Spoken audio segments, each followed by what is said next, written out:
Hey guys, and welcome back to another week of Casual Chaos. This week I have a very exciting guest, Batsheva Haart. Welcome to Casual Chaos. Thank you. Thank you so much for having me. I'm so excited to be here. I'm so excited for you to be here. I feel like you have such an interesting life, and I cannot wait to dive into it. Let's get into it.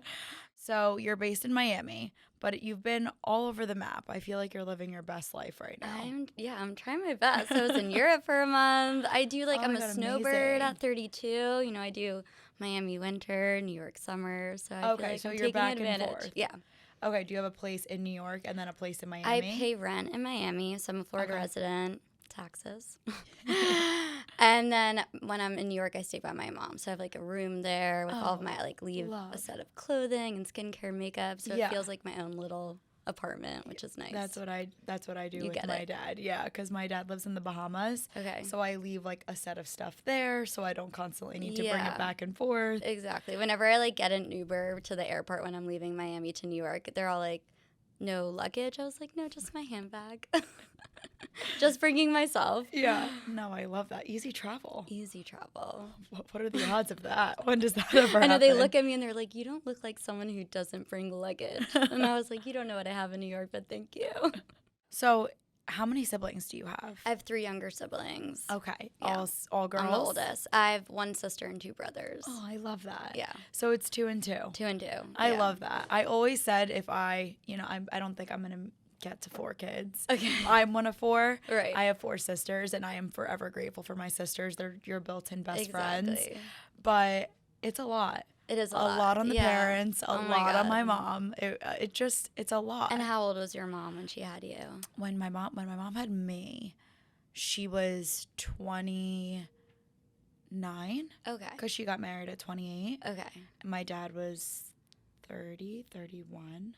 Okay, yeah. My mom was 21, so she was like a baby when she Wow. had me. I always think that because I'm so close in age with my mom that I'm like, How my old kids, is your mom now? She is 54. Okay, my mom's 53. Okay. Okay. That makes sense with our age. Yeah.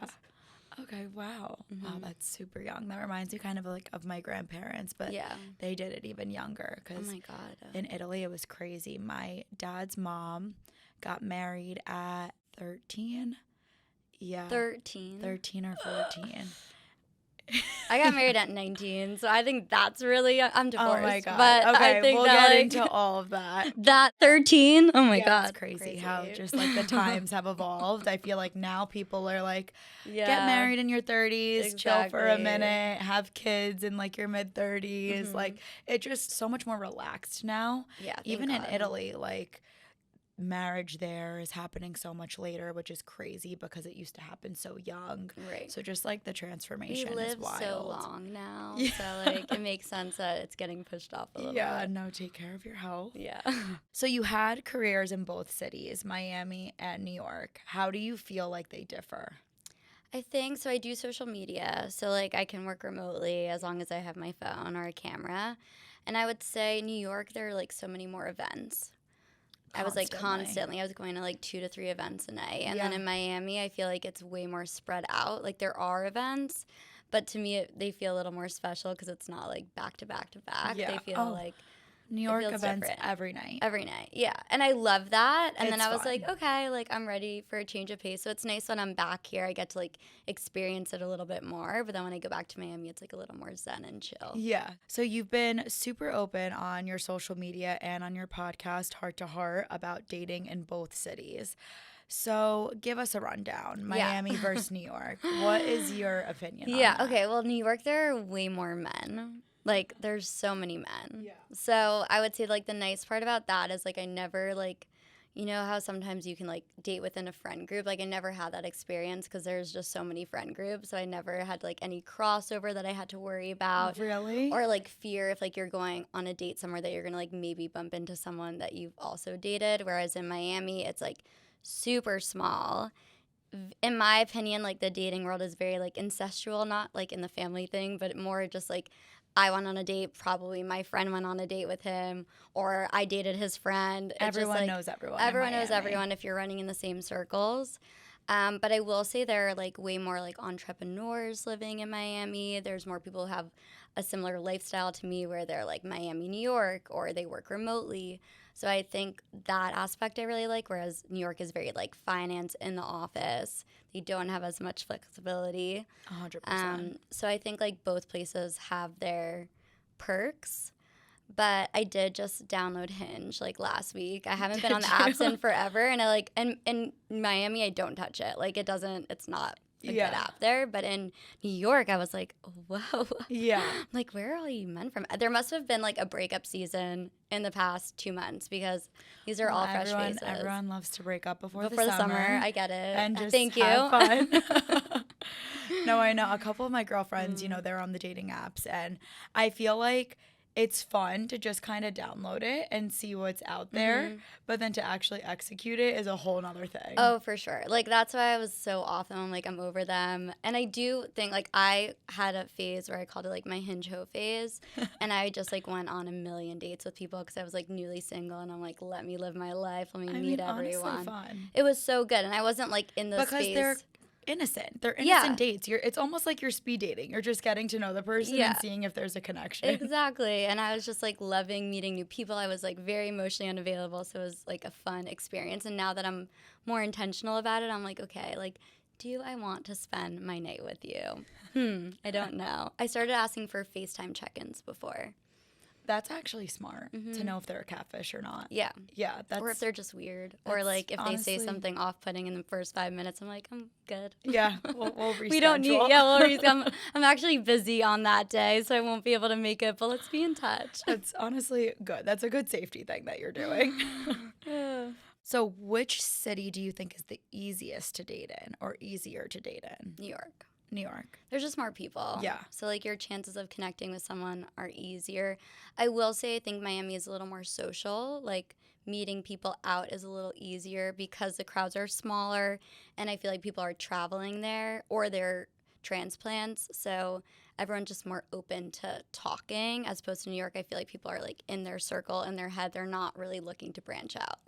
So, give me some of your green flags and red flags. Ooh, for men? For men. Okay. Good sense of humor, green flag, makes a plan, follows through. Love that.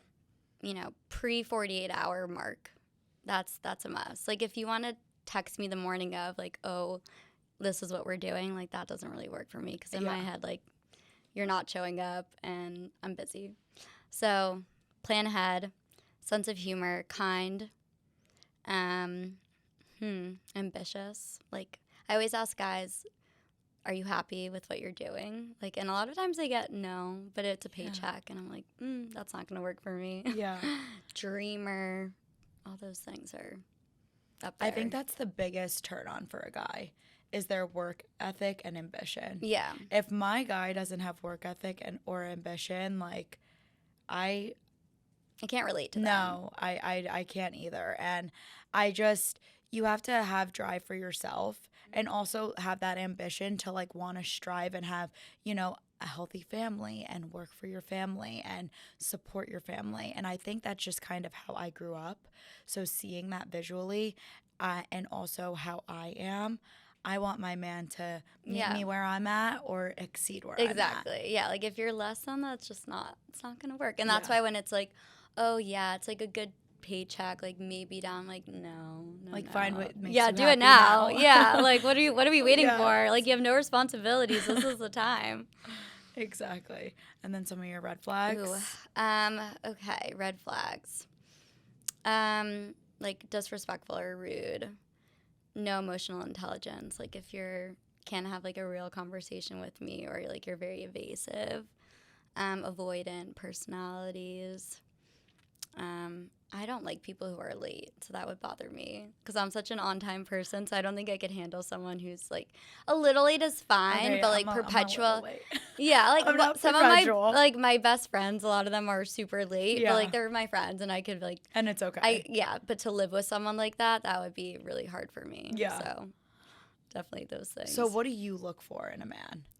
Ooh, what do I look for? Now I'm looking for someone who like wants to build with me. and settle down and make a family and all those things. So, like, a little bit past the stage of, like, figuring themselves out. Like, I want them to have figured it out.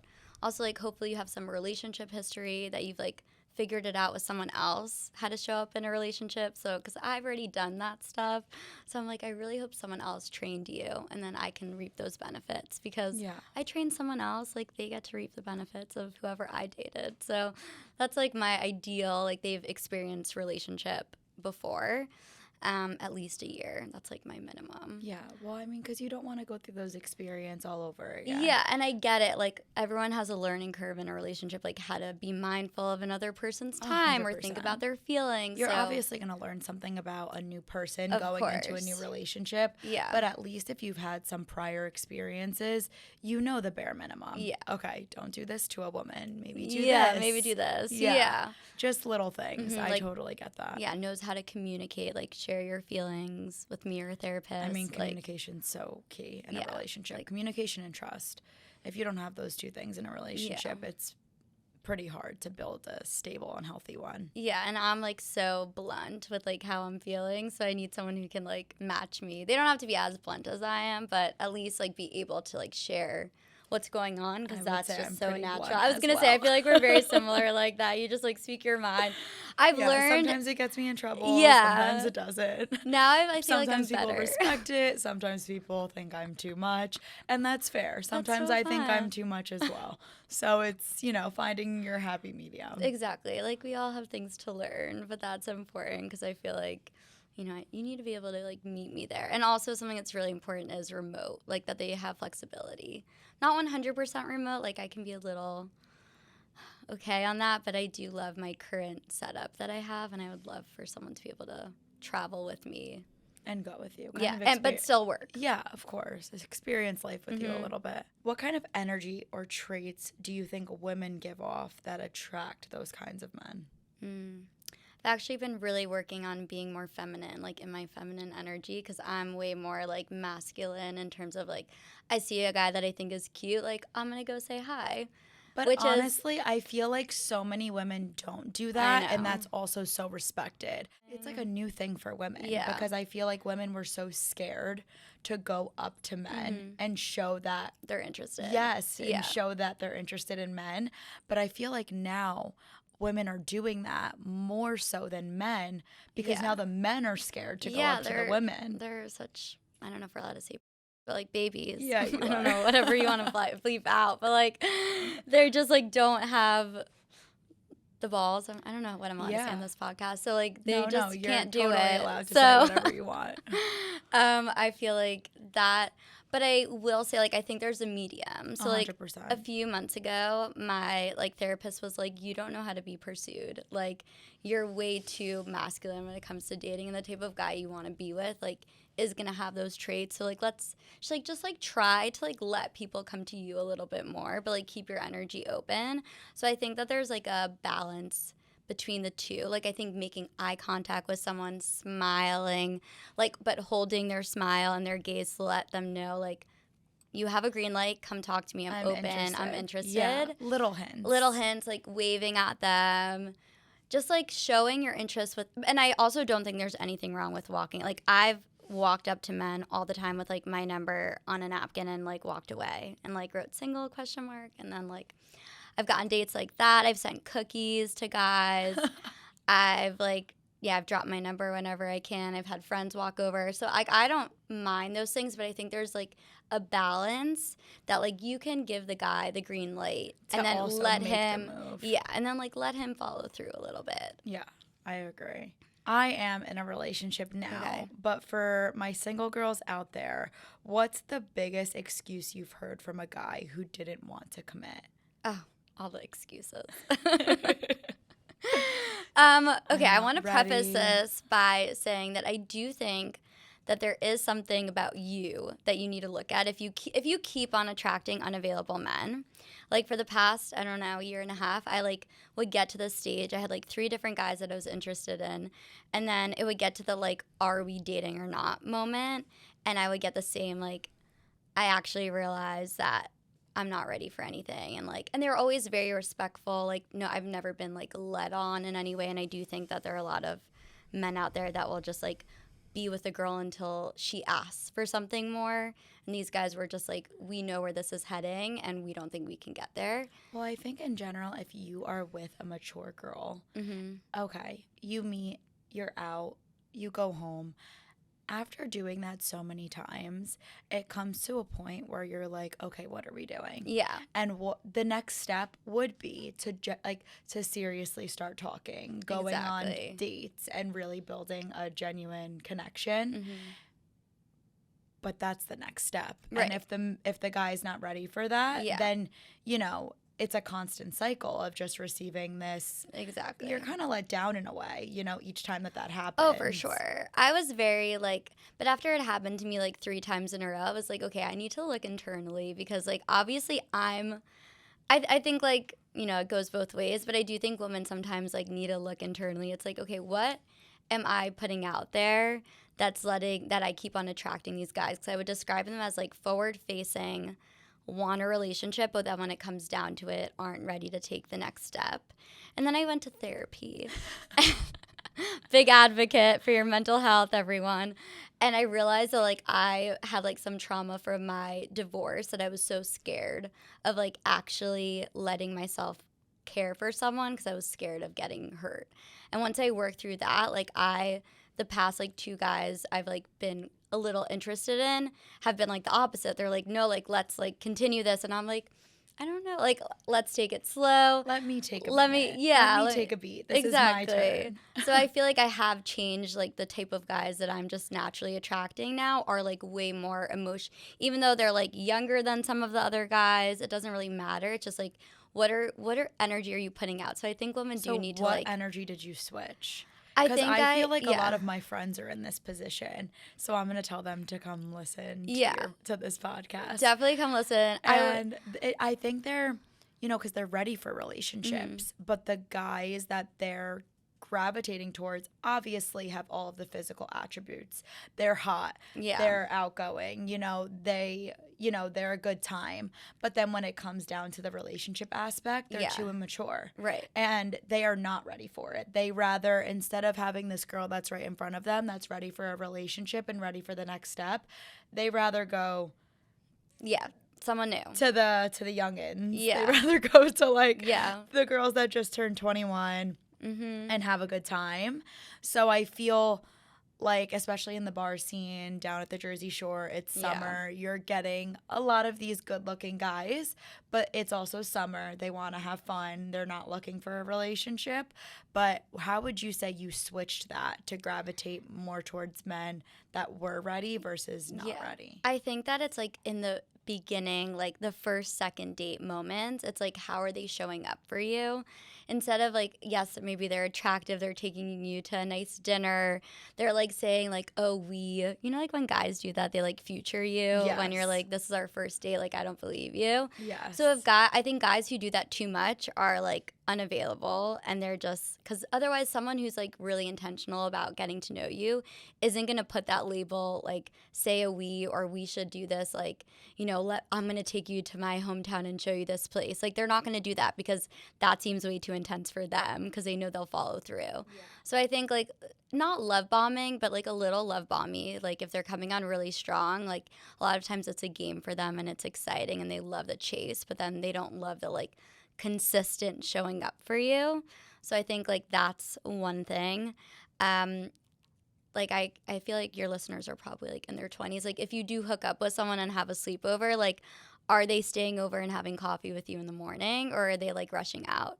Like someone who wants to get to know you and spend time with you, like unless they have a meeting, like they want to see you in the daylight and have coffee with you in the morning and not be like, that was fun, like I'll, you know, call you, even though they're going to ask you on another date. It's just like that energy of like building more interest with you. So I think it's like those first, like, I don't know, 1 to 3 dates, how you see, are they showing up for you in that way that feels like more consistent, maybe not as passionate, but real. Because I think the like excitement and like the stomach flips, that's fun, but it's not longevity. Yeah, it's not long lasting. Exactly. A lot of people know you from the Netflix show, My Unorthodox Life. That showed a really personal and powerful part of your story. How was that when your family's journey was out of that show. Yeah.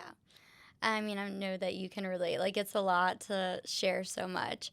I will say... How many seasons was it? 2. Okay. So, I mean, it's, like, filmed, like, a year, and it comes out a year later. Yeah. So I think, like, yeah.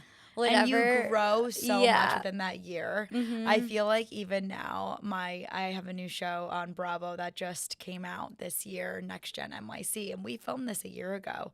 So it's crazy just to see yourself a year ago and where you are now, and you're like, wow, I really grew so much within this year. Exactly. And also, like, what maybe you were, like, was really sensitive to you at that time. Like, it's been so long, you don't feel the same emotion. So I think that's nice. Like, I think being able to, like, be mentally prepared for it to be shared and not to feel as, like, triggered in whatever is happening makes a big difference.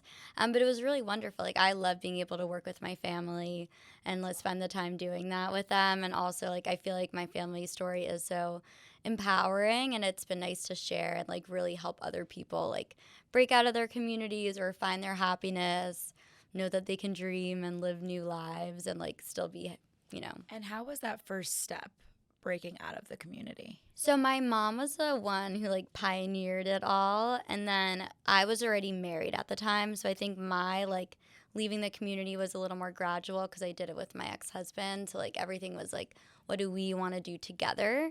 But I wouldn't have, like, been, like, I wouldn't be sitting here with you if my mom hadn't taken those steps to leave, because I was brought up in such, like, a tiny little bubble of a community. I didn't even really have, like, access or knowledge of how to, like, live in the regular secular world. What was out there? Yeah.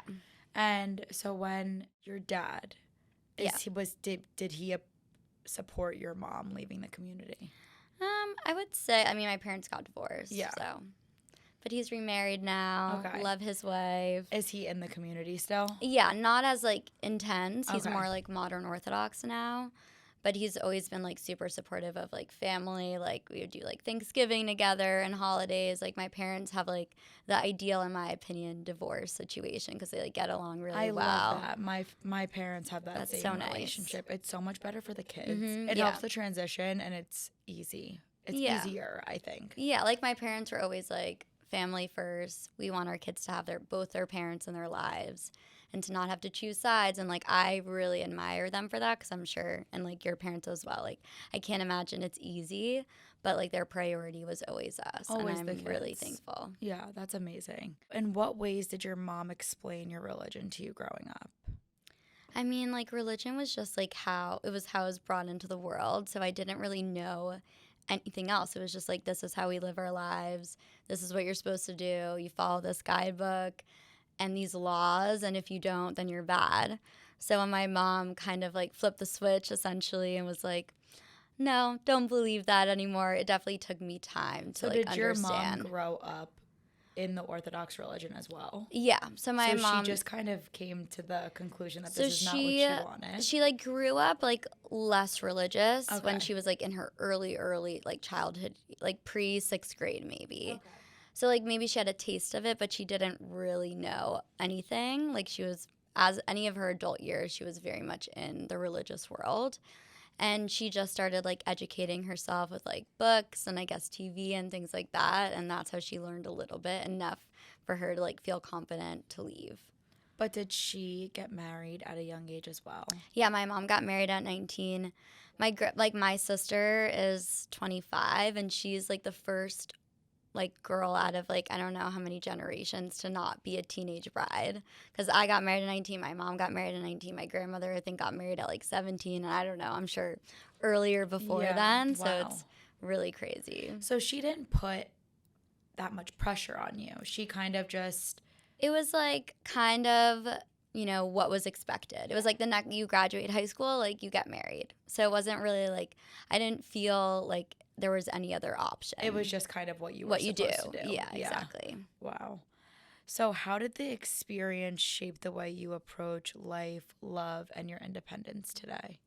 I feel like I'm on my, like, 4th life now because I had my, like, growing up religious life, and then I had my married life, and then I had my, like, post-divorce trying to figure out how to be an adult, like, in this world. And now I feel only in the past, like, month or two am I this new independent person who like know who I am. I know what I want.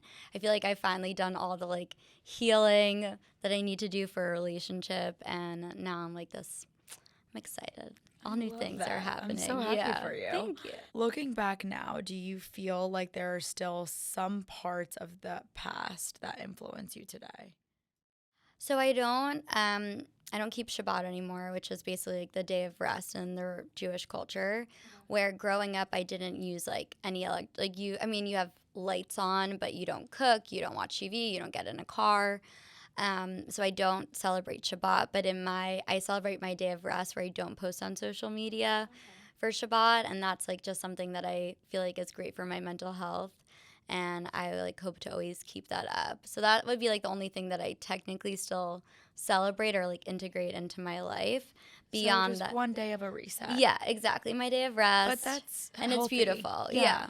That is healthy even for anybody. Yes, exactly. Like that is. I do that. It's important. You need to do that every once in a while. 100%. It's just good for it's good for your mind. Yeah, I'm like I don't think of it as a religious thing, but it was like influenced by religion, and like now I'm just very like proud of my Jewish culture. Your mom decided to leave the ultra-Orthodox community. When did she decide she wanted to leave, and how has her life changed since then? I mean, my mom is like she was a stay-at-home mom like when I was growing up. And then she left when I was like 19, 20. So right after you got married. Right after, yeah. It was kind of like my daughter's married. My brother was like 5 at the time. My son's in school. My youngest is in school. And she's like, I'm 42 years old. Like, now what? Like, I'm so young. This whole life ahead of me. I'm not busy like taking care of my kids. And when did your parents get divorced? They only got divorced like, I don't know, 8 years later. They just like stayed married legally for my brother's sake. Okay. They wanted to wait till he was like a little so older. They left the community together and married. So no, like my mom left him. They were just like married, but they weren't together. Okay. It was kind of like they just legally they were in my head they were divorced, but like legally they didn't get married until right before my mom got remarried. So they just like waited. It was like all the like the technicalities of of course. Doing custody and things like that. So they just waited. But in my head, my parents split when I was 20. Got it. Okay. It was like an earlier on thing. So like my dad has always like remained religious, and my mom obviously decided she wanted a different path. So they just like technically were living their own lives, but while legally married, which I feel like a lot of people do. A lot of people do. Yeah. And so what does your mom's life look like today? I mean, my mom went from being, right when she left the community, she started a shoe brand called Gia Haart. And it was like a really big success that she did a collaboration with La Perla, which was a lingerie brand at the time. Amazing. And she did a shoe line for them. That was really successful. They hired her to be the creative director of La Perla, and she did like ready to wear. She dressed Kendall Jenner for the Met Gala. She like did all those things. And then she became the CEO of Elite Model World, which was also like, my mom's a boss. Like, yeah, I feel like similar to your mom, like amazing. Pioneering. So she's very creative. Very creative. Like, has a gift. Super talented, super brilliant, and just like a boss. She taught me. So now she runs an agency. She has an agency, and then she also has a shapewear brand called Plus Body by Gia Giudice. Yeah, love that. Mm-hmm. Go off, queen. Yeah. She took a turn. She definitely took a turn. That's why, like, she's my inspiration. Like, I was gonna say, it's probably so inspirational watching her grow and also accomplish all these things at 42. Exactly. Like, that was the start of her career, 42 years old, and she has just been killing it. Yeah, exactly. That's incredible. Kudos to your mom. Yeah, I love her. She's like, you can do anything at any age. You're never too old to dream. Does she regret leaving the community so late?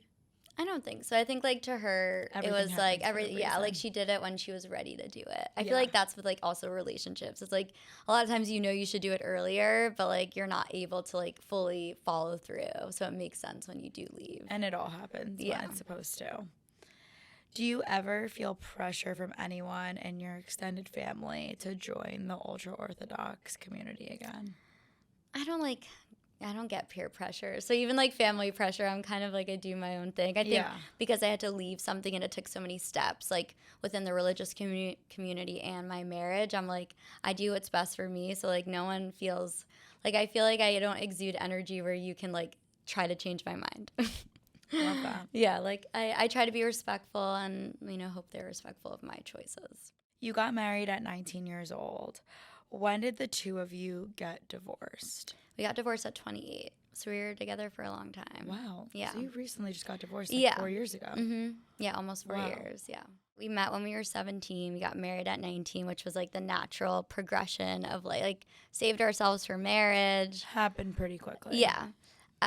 So like he was definitely my like. So did you date prior, or he was your first boyfriend? Yeah, we dated, but like more in secret because you're not supposed to have boyfriends. Okay. Like you're supposed to save, they want to like protect you so that you don't, God forbid, have sex before marriage. So like I went to an all-girls high school.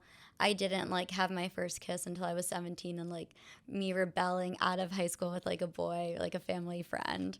But like we both saved ourselves for marriage, and then. But he was your first boyfriend. Yeah, I don't even know if I would consider him a boyfriend. Like I consider my like first boyfriend like the guy I dated after my divorce. Okay. I just consider him my husband. It kind of like feels like it was just like but that. He was like your first kiss. Person, like all those things. Okay. And then like he was definitely like my soul, like one of my soulmates. Like we were meant to be together. Like, and I feel so blessed that I experienced a marriage with him.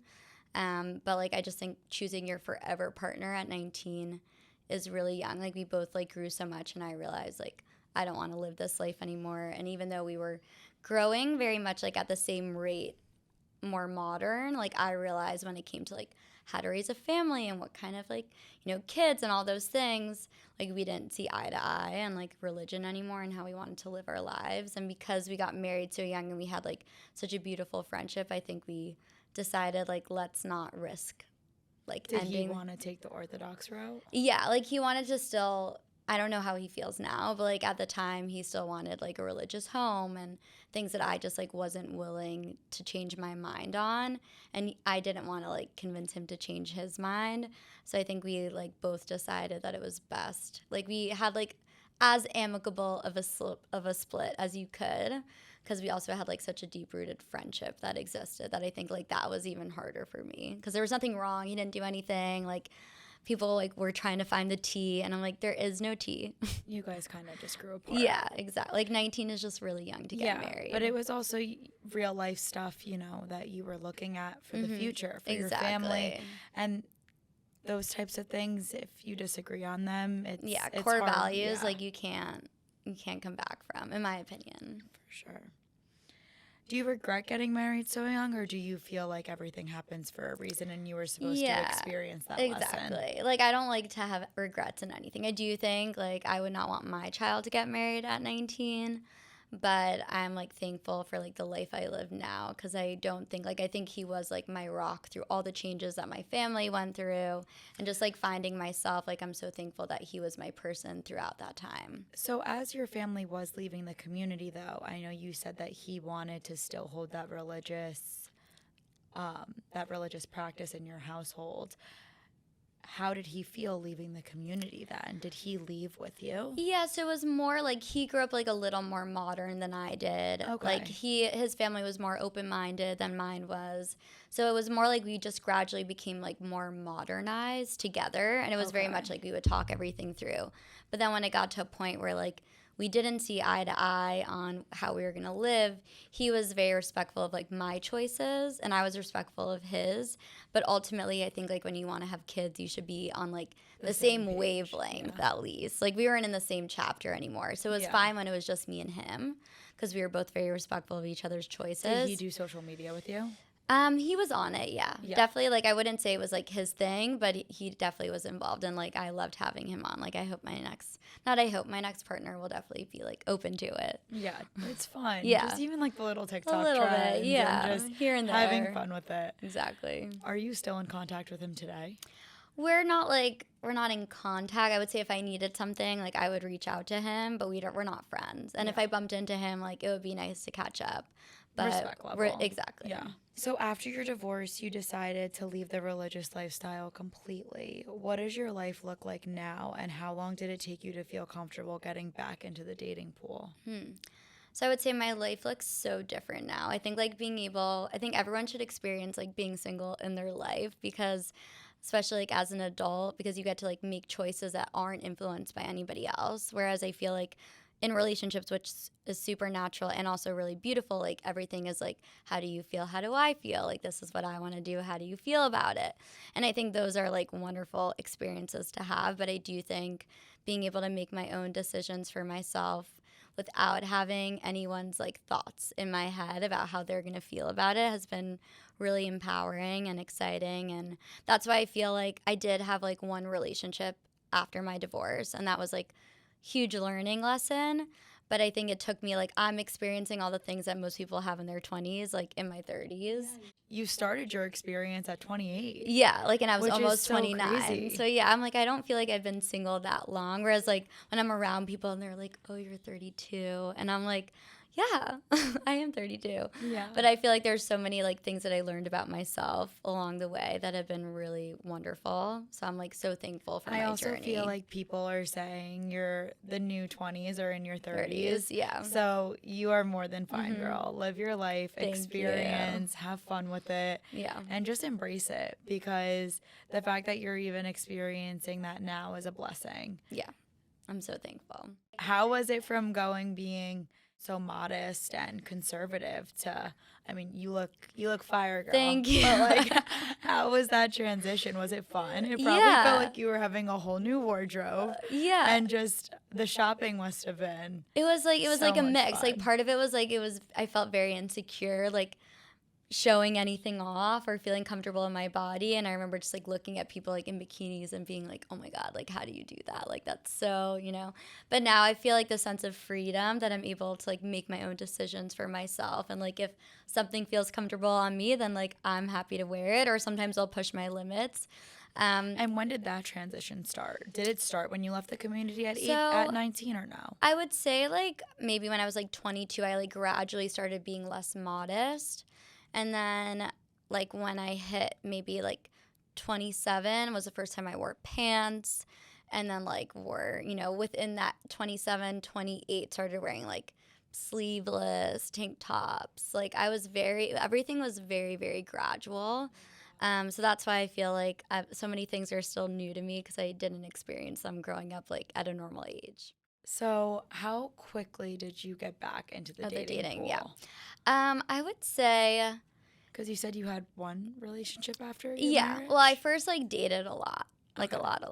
I had like both my ex-boyfriend was my 90th date, like guy that I'd gone out with like in a year and a half.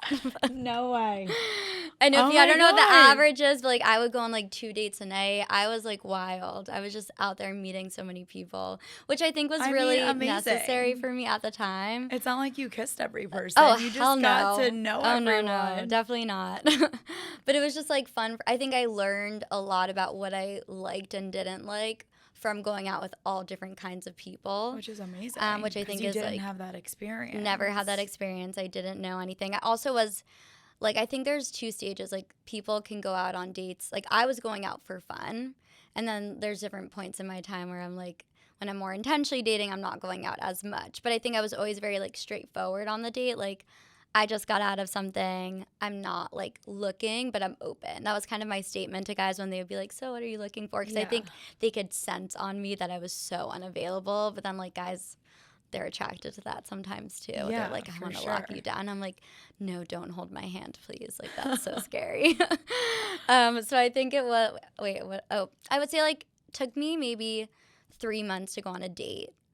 And then it kind of, like, once I, like, ripped the Band-Aid off, I was, like, I was out there. But I was still really unavailable. I mean, but that's, like, so fun. Mm-hmm. The fact that you went on over 90 dates and you really just explored all your options, and it probably just taught you what you wanted, what you didn't want, and it was like almost like an experimental. Oh, it was just fun meeting people like I learned about. I tried out so many different restaurants and bars, and I met people from like all over, different backgrounds. Learned a lot about like different careers or things that I could like be interested in. Like, I found dating, I think like the best mindset is to just go into a first date just like being open to learning something new, as opposed to like, is this my husband?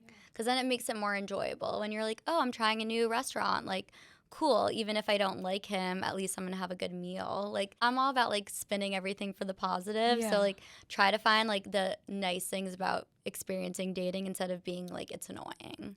Is your sister or brother still heavily involved in the religious community? So my youngest brother is like ultra, ultra religious, like even more than I grew up. Love him, whatever floats his boat, makes him happy. My other two siblings are not religious. They're like way similar to me, whereas like very proud of our Jewish identity. And how did that happen to your youngest brother? If I think if his older siblings, you know what I mean, are not involved in the community as much. I think like he was brought up in it a little bit, and then he kind of just like explored it because I have like very religious aunts and uncles and cousins, so he was still in the community because my dad was like with him most of the time. So he was still in that world, and he just decided to like veer more that direction than the other direction. And then I guess he found that he loved it, so he went even deeper. Wow. And how old are each one of your siblings? So my youngest brother is 19, and I'm 32. And then I have a sister who's 25 and a brother who's 29. Okay, wow. Yeah, so there's like, we're all spread out. Is your brother married yet, your youngest brother? No. Oh my God. Oh, the one under me, 29 now. He's single. Ladies, if you want to check him out on Instagram. And then my youngest brother, I hope he doesn't get married. I hope he waits. So your sister had come out as bisexual. Mm-hmm. How was that with her coming out? You mean like within the religious world? Yeah, I think like when she first told me, I was like, okay. Didn't really like know how to respond to it because I wasn't like, I just hadn't experienced that with anyone. But I think that she was like already like out of the community at that point, so she felt like comfortable doing that. And like my family's been like super supportive. My dad was also like, even though he's religious, like super supportive. So my family has always been like, whatever makes you happy, like that's what you should do. And it's been like really amazing. I think that takes so much courage for her to do that, 100%. Coming out of such a religious background where you're taught that that is bad. But like I'm thankful that my family is like so open-minded and supportive of like, do what makes you happy. Like everyone deserves to like choose how they want to live their life and experience the world. Well, honestly, just the fact that your family, you know, some of you did decide to fully leave the community. Mm-hmm. Some of you decided to stay, keep some of your religious values. But the fact that each one of you found what makes you happy and what each one of you wanted to do to, you know, better your lives and make you guys more happy is really, really amazing. Yeah, like and like really thanks to my parents because they just like instilled that like be like the best version of you, however that looks. And they just like always wanted us to be close. Is there a part of your life that people totally misunderstand just watching clips or scrolling from your feed? I feel like, I guess like my divorce, but I never like care enough to explain to people because it's like a personal thing. But I think like going back to what I said earlier is that like just because nothing's wrong doesn't mean it's right. And I feel like a lot of people will stay in relationships because like there's nothing technically wrong, but they know that they deep down that they could be happier in a different lifestyle with a different partner. And I feel like people try to look at, they're like, you're still single. Like, why did you like leave that marriage where you looked really happy? And I'm like, I would never change that decision. Like, it was the best decision for me and him. And like, I wish him all the best and hope he finds the happiness. And I know that I will as well. And I'm like very thankful that I took that step for myself.